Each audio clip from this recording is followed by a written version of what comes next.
2026年1月7日的上海，寒意中透着暖意。正在中國進行國事訪問的韓國總統李在明，帶着夫人金惠景走進了馬當路306弄的老弄堂，也走進了中韓兩國跨越100年的共同記憶裡。這趟時隔6年的訪華之旅，在上海迎來了最具溫度的篇章。大家好，歡迎來到星球熱點，國家大事從不缺席，輿論場中抽絲剝繭，聚焦獨家中國資訊。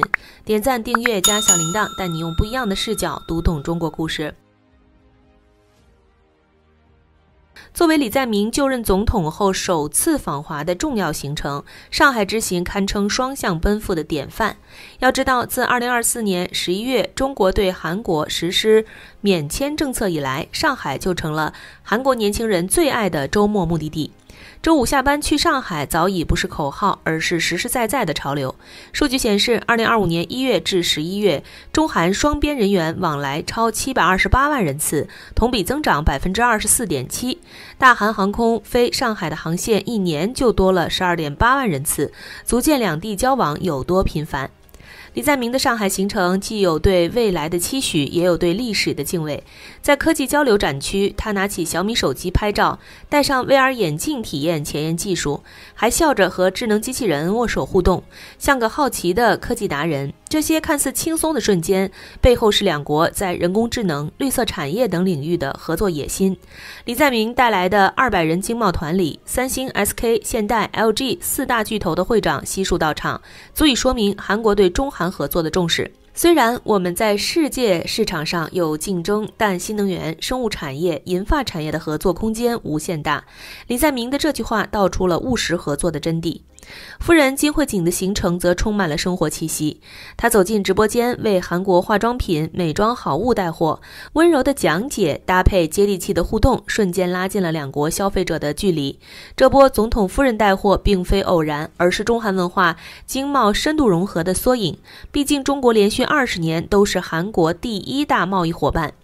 2025年前11個月，兩國進出口額就達到2.14萬億元，其中機電產品占比高達67%，而美妝、文創等輕消費領域正成為新的增長點。不少網友調侃稱，這波帶貨比明星代言管用，以後買韓妝更有儀式感了。但上海之行最讓人動容的還是李在明夫婦參觀大韓民國臨時政府舊址的環節。走進蒲慶里4號的老建築，時光仿佛回到了1919年。那一年，朝鮮半島爆發3·1運動，反抗日本殖民統治，流亡上海的獨立人士在這裡成立了臨時政府，這也是今天韓國政府的前身。韓國甚至把1919年定為開國元年。從1926年韓國獨立運動領袖金九接任臨時政府總統一職，到1932年這裡成為獨立運動的指揮中心。這座小小的建築裡藏着中韓兩國共同抵抗侵略的熱血記憶。李在明在就職前駐足良久，仔細聆聽歷史講解。他或許知道，1992年中韓建交僅1個多月後，時任韓國總統盧泰愚就曾到訪這裡。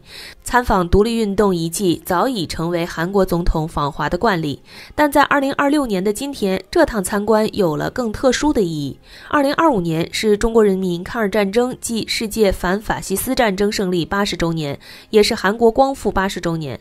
80多年前，兩國人民付出巨大犧牲贏得的勝利，如今正面臨日本右翼再軍事化的挑戰，侵略他國、屠殺民眾的行為絕不能重演。李在明此前接受央視專訪時的表態，在這一刻有了最生動的歷史注腳。結束上海之行時，李在明對中國的評價滿是真誠。好鄰居難得，縱使千金萬金也換不來。他強調，韓國將一如既往秉持一個中國原則，尊重中國核心關切。這番表態不僅糾正了前任政府的外交偏差，更讓中韓關係回到了建交初心的軌道上。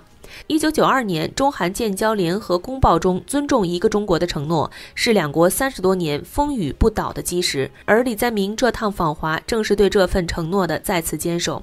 從北京簽署15份合作文件到上海的歷史與未來對話，李在明的4天訪華之旅讓中韓關係彌補不足，重回正軌，有了堅實基礎。正如外交部發言人毛寧所說，中韓雙方都同意有序開展健康有益的文化交流，未來兩國在科技創新、生態環境、交通運輸等領域的合作，終將為兩國人民帶來更多福祉。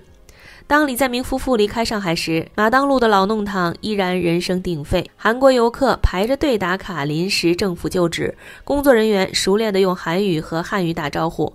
這日常的一幕，正是中韓友誼最動人的模樣。就在李在明上海行的午餐座談會上，一場尷尬的提問打破了和諧氛圍。有記者突然拋出中方介入韓國選舉的問題，本以為會得到官方外交辭令的回應，沒想到李在明當場變臉，直言不諱地懟了回去。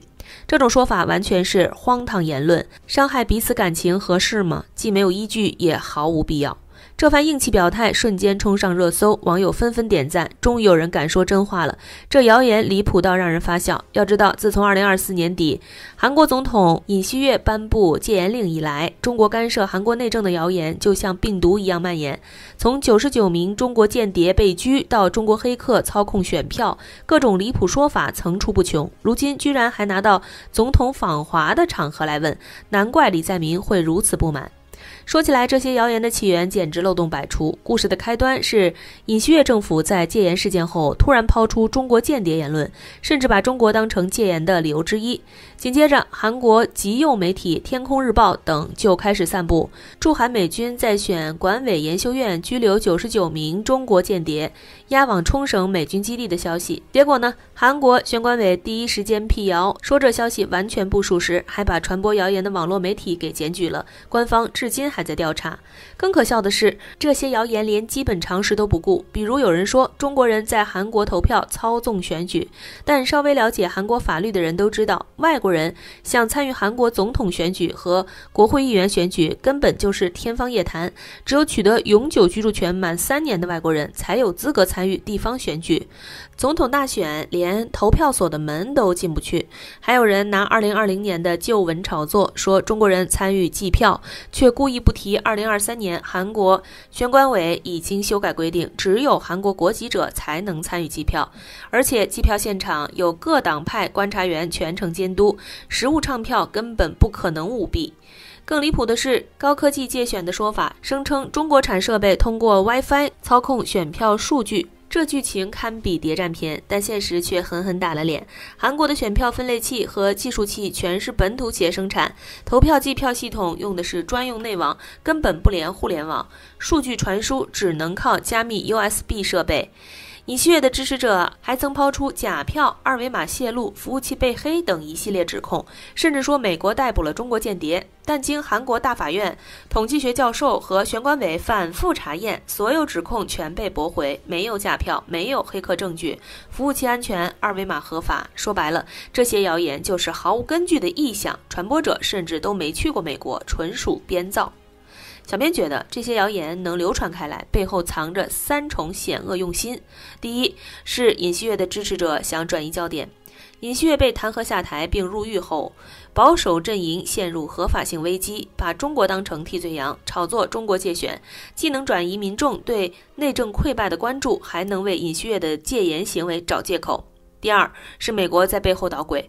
隨着美日韓同盟整合，美國絕不允許韓國與中國改善關係，尤其是在中國邀請李在明出席抗戰勝利80周年紀念活動的背景下，挑動反華情緒，就能把中韓關係扼殺在萌芽狀態。